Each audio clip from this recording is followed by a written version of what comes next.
this video, we are going to evaluate limits using algebraic strategies because as nice as it is to look at a graph and see what the function is approaching, it's not always possible to have a graph or to have an accurate graph. So as we saw in many cases, as x approached a, we came to a limit that was actually equal to when x equals a. And so this is a direct substitution method if we're doing this algebraically. Here, the limit of this polynomial as x approaches 2 is actually just going to be the value of this polynomial at 2, which will be 3 times 4 plus 8 minus 7, which is 1, so this makes 13. Also true here, we can just sub in 0 for x, and the limit of 3 to the x as x approaches 0 will be 3 to the 0, or 1. So this is always the ideal case. However, there are going to be other cases, certainly with a non-continuous function, that direct substitution results in an indeterminate form, either something divided by 0 or even 0 divided by 0. We'll have to do other strategies to determine an equivalent function that agrees with f for everything except for a. So maybe there's a hole or an asymptote at a, but around that hole, the function's behaving, the behavior is going towards a certain value. So here we can see if we directly substitute 2 into this function, we will get 2 squared minus 4, so 0, and 2 minus 2, so 0 over 0 from direct substitution. So that doesn't work because something's happening here at x equals 2. So let's try to rewrite this in an equivalent form and see if we can analyze the behavior then. So something we can do when we see this numerator is we can factor it as a difference of squares, x minus 2, x plus 2 over x minus 2. Then with our knowledge of rationals, we can see what actually happens is that there's a hole at f at 2. So we can cancel that out. We're actually just approaching 2, so we never actually want to find out what's happening at 2, so the fact that there's a hole at 2 doesn't bother us. And so we're going to find the limit of the remainder of the function, which is the linear function, x plus 2. And then we can just plug in 2 plus 2 and make 4, so the limit is 4. So at f of 2, there may be a hole.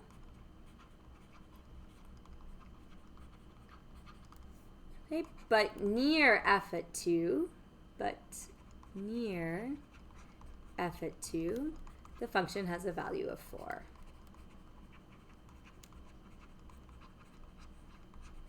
Okay, and what this means is like f at 1.999 equals about 4, f at 2.001 also equals about 4, and you can check that with your calculator. It's actually a good strategy during a test or even while doing your homework, is to test in your calculator a number really close to that value and just make sure that what you got is reasonable.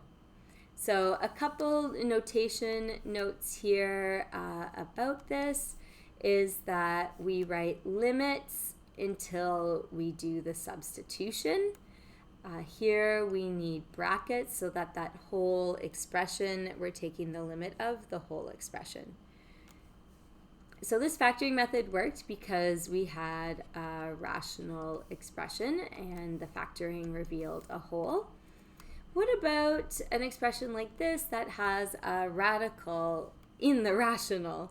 So if we directly substitute, I'm going to get root 16 minus 4, so that's 0 over 0. So that doesn't work. But what technique do we have to clean up a function like this? So something we can do with radicals, but we've got two terms, is take the conjugate binomial.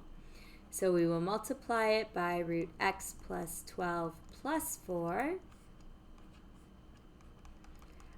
And I have to multiply it by the same numerator and denominator so that I am not changing the value of the function. I'm just multiplying it by 1.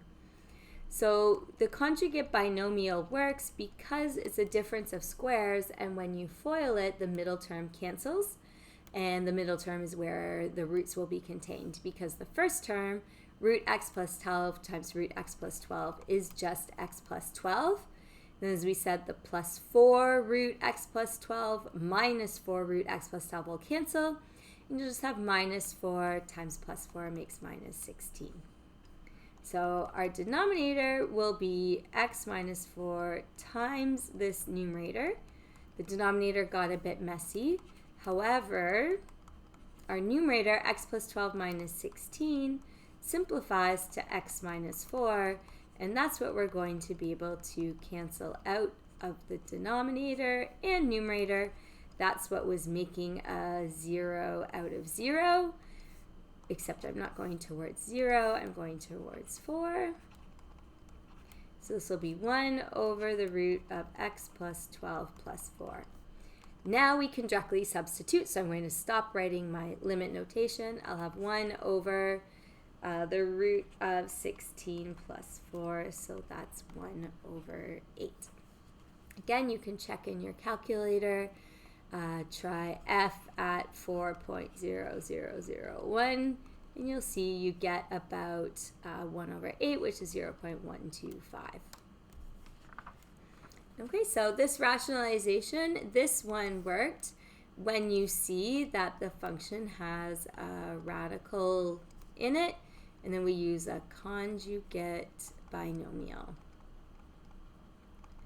And the conjugate binomial are the same terms, but separated by the opposite sign.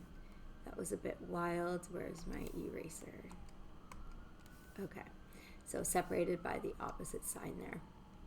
Okay, let's try one more example with the conjugate, because this one has 2 roots in the numerator.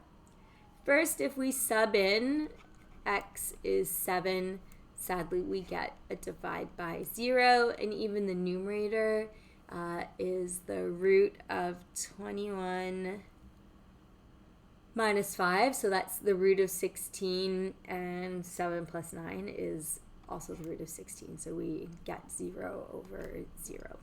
So the conjugate binomial in this case are the same 2 terms separated by addition.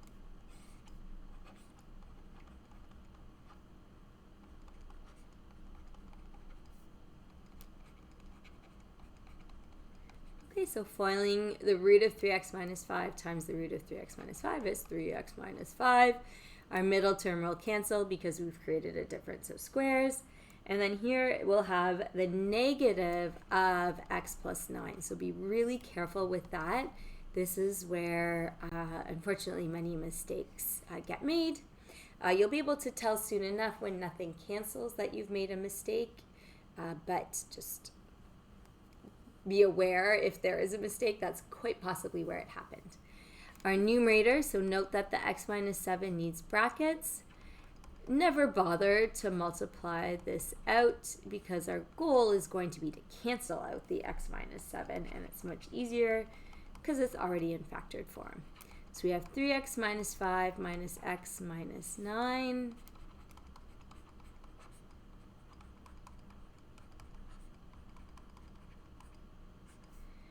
Okay, 3x minus x is 2x minus 14. Okay, it's taking us a minute, but if we factor a 2 now, if we common factor a 2 out of our numerator, then you'll see we have 2 times x minus 7. And finally, we have the thing to cancel out. That was causing the indeterminate form. Whew, okay, so what are we left with is 2 over the root of 3x minus 5 plus the root of x plus 9. Now we can substitute, so I'm going to stop writing the limit, and it's 2 over, so 3 times 2 minus 5 is the root of, oh, sorry, I'm not subbing in 2, I'm subbing in 7. 3 times 7 is 21 minus 5, so that's the root of 16, plus the root of 16, so that's 4 plus 4, so it's 2 over 8 or 1/4. Remember to check your work. You can sub in 7.001 and make sure it's about 0.25. So our last type of algebraic manipulation comes from an expression that has powers other than polynomials and roots. Polynomials we could factor, square roots we could use a conjugate binomial. The cube root, we've got nothing, because the cube root of x times the cube root of x, it's like x to the third times x to the third, makes x to the 2/3. So we can't get rid of it. And then say we had, so we need to multiply it 3 times. So the cube root of x plus 1 times the cube root of x minus 1, that's our conjugate. But our next cube root of x, what are we going to choose? Say we choose a plus 1, and then we're not going to be able to cancel the middle term, and there are going to be cube roots still left in our expression. So we can't use the conjugate binomial. We don't know how to factor cube roots. So let's, sub it out. Let's use our u substitution. The way the problem is right now is it's too hard for us. So powers other than polynomial and square root. So the problematic thing for us is this cube root, so let's let u be x to the third. And then note we also need to know what the value of x is. So moving this exponent over in an inverse way, then u cubed would be equal to x. We also are going to need to sub out here.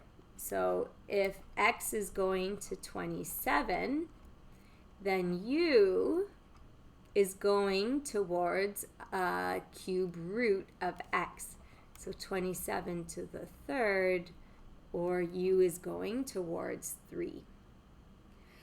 Note that we should have looked at the first place. If I sub in, I will get the cube root of 27, which is 3 minus 3. That's 0 over 0. Should always check that. Okay, so we've established our substitution, so let's write a new expression.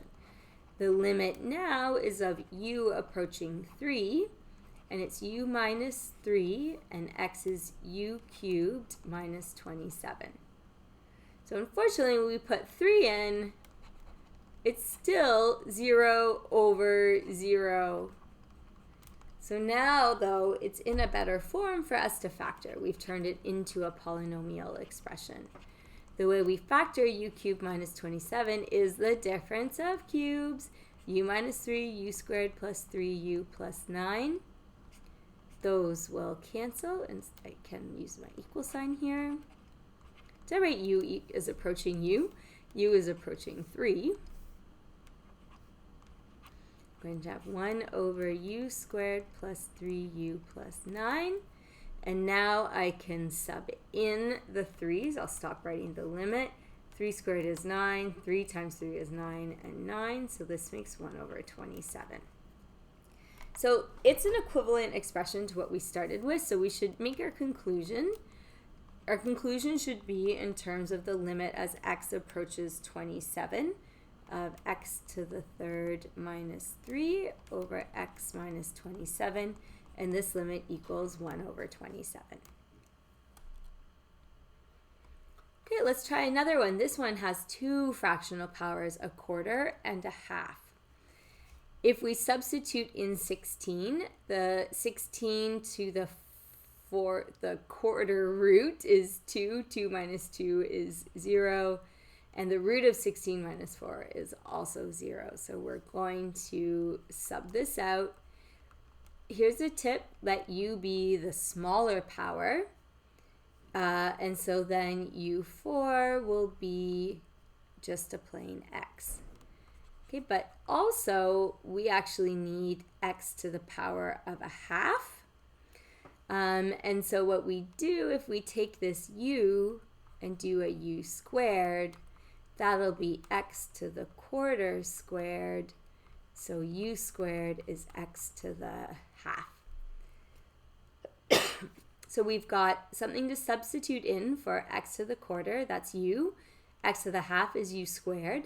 And now let's finish with this. So if x is approaching 16, u is approaching 16 to the power of a quarter. So u is approaching 2. So our new limit is the limit as u approaches 2 of x to the quarter is u minus 2 over u squared minus 4. If we sub in 2, it's still 0 over 0 still. So let's factor to write an equivalent expression.